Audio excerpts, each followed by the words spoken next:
Is responding worth it? When someone says something to your contrary, it is natural to want to prove yourself right. But is it always necessary? Depending on some situations, constructive dialogue can address valid concerns when you might be able to open someone else's third eye to what they couldn't see before.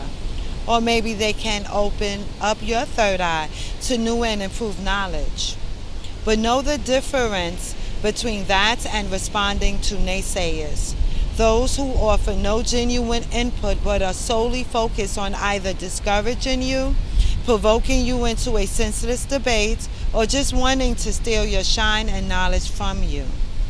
Asking yourself these 5 questions when you do engage with naysayers can save you a lot of empty conversations that goes nowhere and means nothing.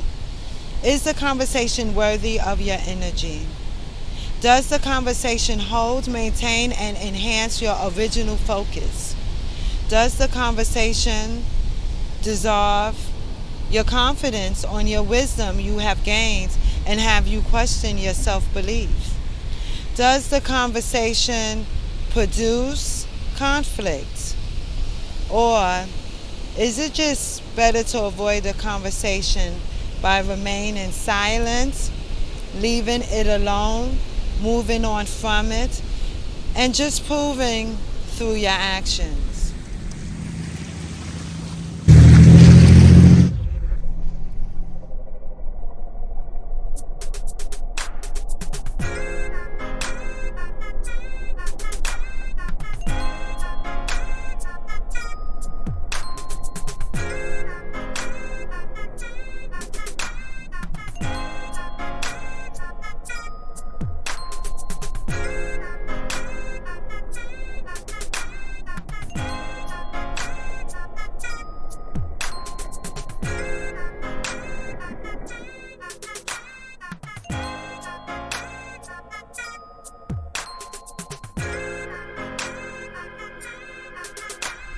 I know myself very well, and I must admit I am no different than 50 Cent when being petty, not letting go of something, always having the last word to prove how right you think I am, or maybe. And just being a Cancer is all we are about. And truth be told, yeah, I like it. Self-reflecting on our actions and motivations is a part of personal growth and gaining self-awareness. As we mentally mature, gain wisdom, and acquire deeper understanding of the human mind and how it works, we also learn more about life and people. This understanding leads to a shift in perspective and priorities. I started questioning, why do I feel the need to want to prove others wrong verbally, and why do I care so much about the opinions of others, especially when they differ from my own, and then wanting to challenge the differences? Looking within, I found answers. It's really not about me being a Cancer, but it is about my own insecurity, fears, and desires that drives me to want to prove myself right. Some of us must have the last word, but is it necessary to prove a point? Sometimes we must clap back, but do we really? What's the gratification in being right to a dummy? What's the sense in proving your vision, dreams, and knowledge to someone who doesn't possess these qualities themselves? That's why they find themselves always wanting to debate instead of having a conversation. It's like Cardi B getting into a back and forth with Tasha K about one of the billionaires who allegedly died in the submarine. What Cardi stated was her opinion on how she wanted to be loved instead of having all the riches in the world, which most sound-minded people can't agree with. Tasha K responded with a whole lot of nothing and comparing how she grieved for one of the Migos boys when they transitioned. Cardi responded by announcing how Tasha's children wasn't going to college, how her attorney knew she was hiding money in Africa, and she's coming for whatever she have left. Now, did Carly really need to respond to Tasha? No.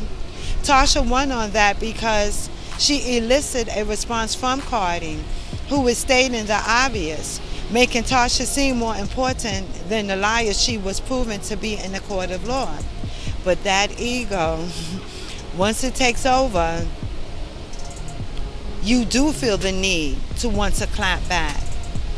But the girl owes Cardi her life. Nothing needs to be said beyond that point. Now, the naysayers are not only people who speaks from the sidelines of your life. Unfortunately, most are our dearest friends and close family members. They will challenge everything you say, debate it, and divert it back to fit their own narrative. Most of the time, they are envy of your knowledge and will try to prove what you researched for years doesn't matter to their new profound knowledge they receive from the mainstream media. You will find yourself debating your beliefs, goals, and knowledge to them, realizing when it's all over, nothing productive came out of the conversation, no enlightenment, no clarity, no newfound perspective, and no new way of thinking. They won because they took your energy. Your self-awareness will make you skeptical on where and what you put your energy into. And to determine that, the previous questions should be asked of oneself before engaging in certain conversations.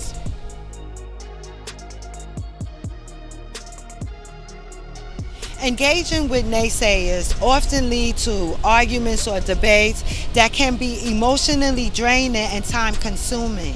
By not responding, you conserve your mental and emotional energy for more productive and positive pursuits.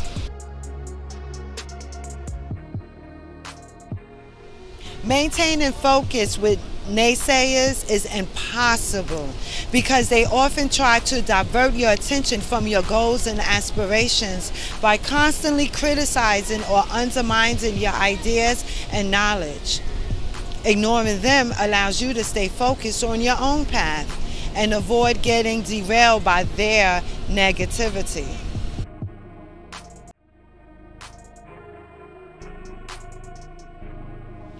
Confidence and self-belief is difficult and take years to acquire and maintain. When you engage in these kind of conversations by challenging or responding to naysayers, it will unintentionally reinforce their influence over your emotions and decisions. By not responding, you do not give them the power to affect you. You demonstrate confidence in your own abilities, knowledge, and beliefs. Trusting in yourself and your ideas can only lead to greater personal growth and success.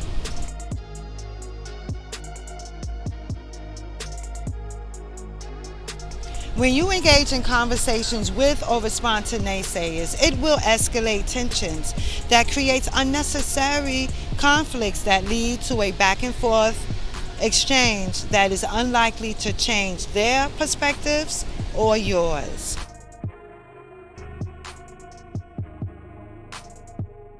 Sometimes it's best to let go of the need to prove yourself to others, especially when they did absolutely no research into the topic they are trying to convince you to accept through their opinion about it. Maintaining peace and having a pleasant conversation will mean at times avoiding engaging in topics usually brought up by the naysayers. As stated over and over, once a topic comes up during a conversation that would clearly turn into a debate, if not ignored, it will always lead to conflict, lack of self-confidence, and diverting your focus, which will always lead to you questioning the intent on the conversation in the first place. By avoiding unnecessary conversations, it can make that period of communication seem awkward, and by remaining silent does not show you gave up or they got you, you're right and I'm wrong. But what it does symbolize is how you choose to stay focused on what your goal is, maintaining confidence in the knowledge you have acquired, never looking around or back but forward. Eyes remaining on the prize by looking straight and ahead will always lead to your achievements that you set out to achieve. No one knows your dreams, desires, your knowledge, or how deep your wisdom go better than you. No one can see a brighter future for you but you. To have belief in yourself is more powerful than someone having that belief for you. It's nice and appreciative, but not definitive for the needed discipline required to overcome and move forward into your destiny. Don't allow no one to talk you down or out of that. If you listen to people and if you allow them to project their fears onto you, you won't live. I had a goal, and if your eyes are up there on the goal, and the goal is to get to a place, and if I've taken my eyes off of that 1 minute to stop to argue with this person or stop to defend myself with that person, that was something I wasn't willing to do. And it was the hardest thing to do, is to keep your mouth shut. Keep your eyes on where you are going. Let people say what they want. That's okay. You don't have to answer to everything. No contact, no conflict. You minimize conflict by minimizing all unnecessary, unconstructive conversations. Not engaging in conversations when they are destructive. Only engaging in conversation when there is something constructive to say or do. No idle chatter. We have to be serious about serious things. I'm not talking to you. It's not personal, it's business. The universe is alive and conscious. It is not random but deliberate. That is freeing your mind and thinking for self. We speak into the universe with the vibrations of our voice and not the frequency of our intentions. Our vibrations and frequency we send out to the universe will always return back to the source. Be careful of what you send out. We all have our separate path that will lead us to realizing we are much bigger than our past experiences. We are not defined by what we went through. We are liberated by the strength it took us to break through. Self-realization is the greatest service you can give to humanity. Self-preservation is the greatest gift you give to yourself. Don't let your past traumatic experiences dim your light. Use it to brighten it, becoming the master of your fate, the master of self, and the captain of your soul. You see, when you are free, God shines within you, and through you, we see God. Let's start this journey together, understanding there is only one of us, one universe, one love, and one consciousness. Remember to always stay curious and to conquer it all. See you on the other side.